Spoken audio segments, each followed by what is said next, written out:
You know, all of us deal with stress in life. Just comes with the territory. So let's talk a little bit about how we deal with that. It's time for Grace Points.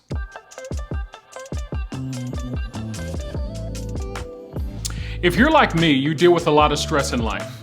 From work, from home, from the things that you have to do, and you kind of feel under the pressure of it all depending on you. And it can come from all directions, and you don't always know how to deal with it. You don't always have the most productive way of alleviating the stress. I build Lego, I listen to music, I figure out different things, but if I'm honest, those don't always get the job done. And if you're honest with yourself, maybe what you're doing to deal with your stress doesn't always get it done either. I can't say that I have all of the answers, but I do think I have an idea. 1 Peter chapter 5 verse 7 tells us, cast all your anxiety on him because he cares for you.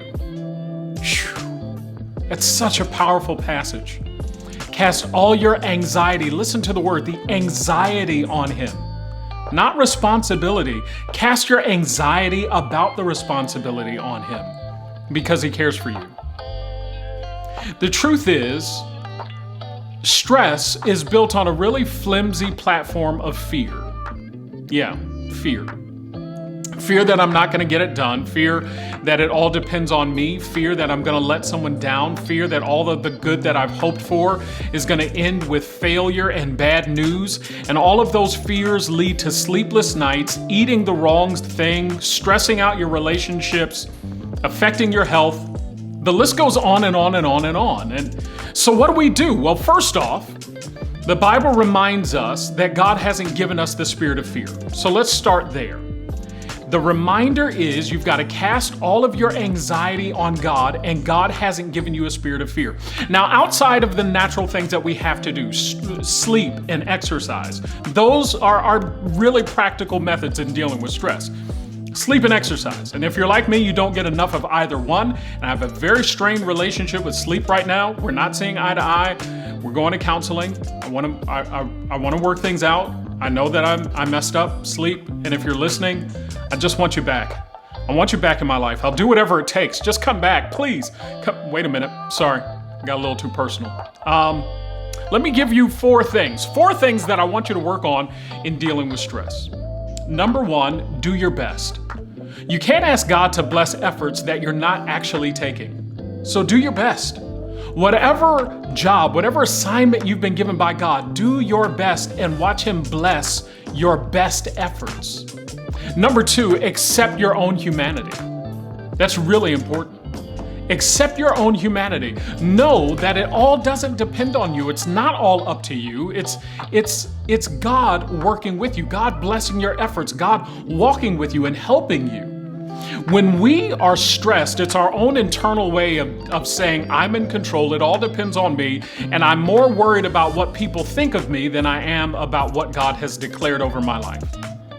When you release stress to God, you're accepting your humanity and saying, God, I need your help.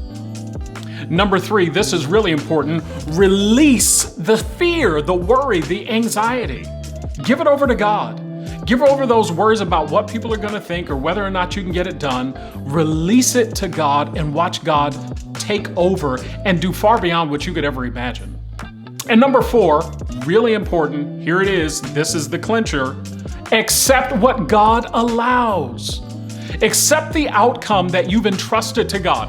If you've done your best, you've accepted your humanity, and you've released your anxiety over to God, then accept that the outcome is in His hands and trust Him to do far more than you could ever imagine. So this is what I want you to do today. I want you to identify the thing that's stressing you the most. Identify that area of life that's stressing you, and I want you to accept your humanity, release your fears about that to God, and accept what God allows with a reckless abandon, knowing that He's ultimately in control. Oh, and one more thing, stop being such a control freak. Respectfully, I mean that with great respect. Stop it.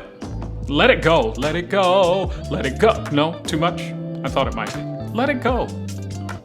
Leave it in God's hands. Do your best and leave the results up to God.